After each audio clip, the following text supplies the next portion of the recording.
Yang pertama, sudah berapa lama Ibu menjabat sebagai kepala sekolah? Hampir berjalan 6 tahun dengan tahun ini. Pertanyaan kedua, Ibu, menurut Ibu kepemimpinan seperti apa yang saat ini sedang dibutuhkan di sekolah? Kepemimpinan, kalau kepemimpinan tentunya kalau menurut saya pemimpin yang terbaik itu adalah pemimpin yang bisa melihat keadaan, bukan kalau di sekolah ya, bukan cuma kebutuhan guru tapi juga kebutuhan siswa dan juga kebutuhan orang tua.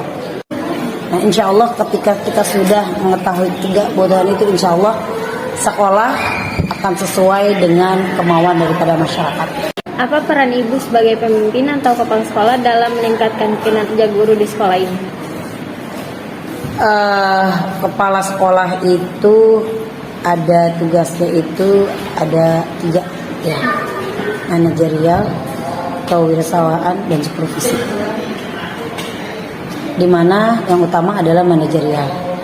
Bagaimana memanage itu artinya mengatur bagaimana sistem sekolah itu berjalan.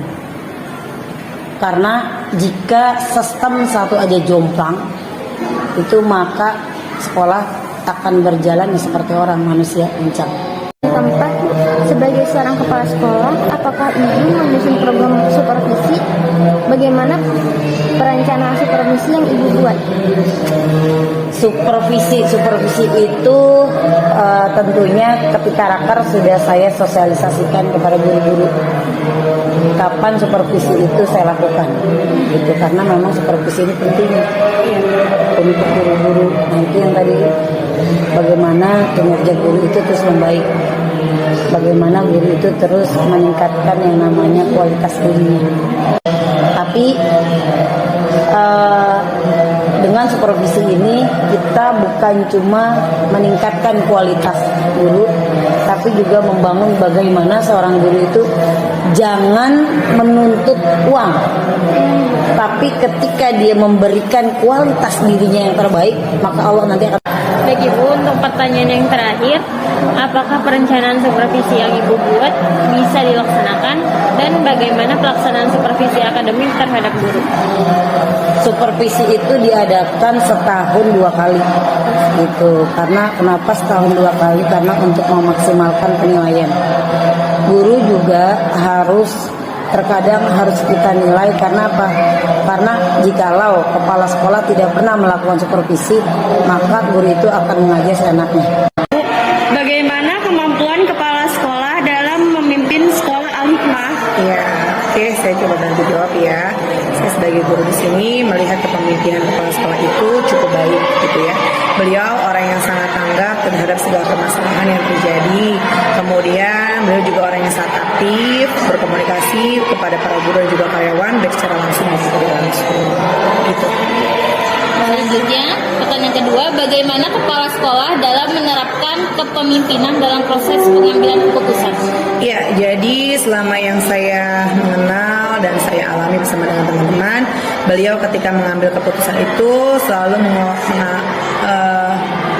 mengatasnamakan musyawarah ya, untuk mufakat. Jadi semua dikembalikan kepada guru-guru dan juga tim pendidik yang lainnya ketika ingin mengambil keputusan, gitu. Jadi diserahkan suara terbanyaknya seperti itu. Lalu pertanyaan selanjutnya, apakah kepala sekolah membuat perencanaan supervisi dan perencanaan apa saja yang dilakukan kepala sekolah dalam mempersiapkan kegiatan supervisi? Iya, supervisi dilakukan oleh kepala sekolah itu biasanya sebulan sekali ya. Gitu kan. Jadi beliau melakukan supervisi dengan cara sidak langsung ke kelas yang akan disupervisi. Terus yang disupervisi adalah biasanya bagaimana cara kita mengajar di kelas, kemudian ada form yang harus kita isi juga di dalam supervisi itu. Tadi kan melaksanakannya supervisi dalam berapa bulan sekali? 1 bulan sekali biasanya ya. Bulan sekali. Nah, persiapan apakah yang Ibu lakukan sebelum supervisi? Dan sebenarnya juga tentatif ya, karena kan kadang kepala sekolah itu waktunya nggak bisa tentukan. Misalkan kita sudah harus 11 kali, tiba-tiba nanti bisa mundur. Jadi tergantung dari waktu beliau ya. Kalau waktu beliau lagi baik yang kosong, terlaksana 1 bulan sekalinya. Tapi kalau tidak, balik lagi ke kapan beliau senggangnya. Nah, persiapan yang dilakukan oleh para guru adalah tentu bahan ajar yang berupa RPP yang selama ini kita buat ya, gitu. Kemudian sama mental ya, yang pastinya kadang-kadang walaupun kita udah sering mengajar berhadapan dengan siswa, tapi ketika kita lagi disupervisi pasti ada perasaan deg-degan gitu. Jadi itu Harus kuat mentalnya. iya betul. Menurut kamu, bagaimana cara mengajar guru di kelas? Membosankan atau menyenangkan? Menyenangkan. Sebelumnya, gurunya siapa kalau di kelas? Menyenangkannya dalam hal apa nih? Tidak membesarkan dan selalu ceria. Ya dalam pembelajarannya selalu ceria gitu ya. Main game dulu ya. Kalau cara penyampaiannya bagaimana? Jelas dan ada selalu paham kata-kata. Mudah dimengerti gitu ya. Oke. Selanjutnya yang kedua, apakah guru selalu mengajak siswa aktif dalam belajar? Atau selalu mengajak? Aktifnya itu berupa apa? Diskusi kelompok, atau kita bermain game, Bisa juga bekerjasama biar buat kelompok. Biasanya permainan yang harus inget deh. Permainan apa? yes no. Oh yes or no gitu ya. Oh, yang berhubungan sama materi pembelajaran. Iya.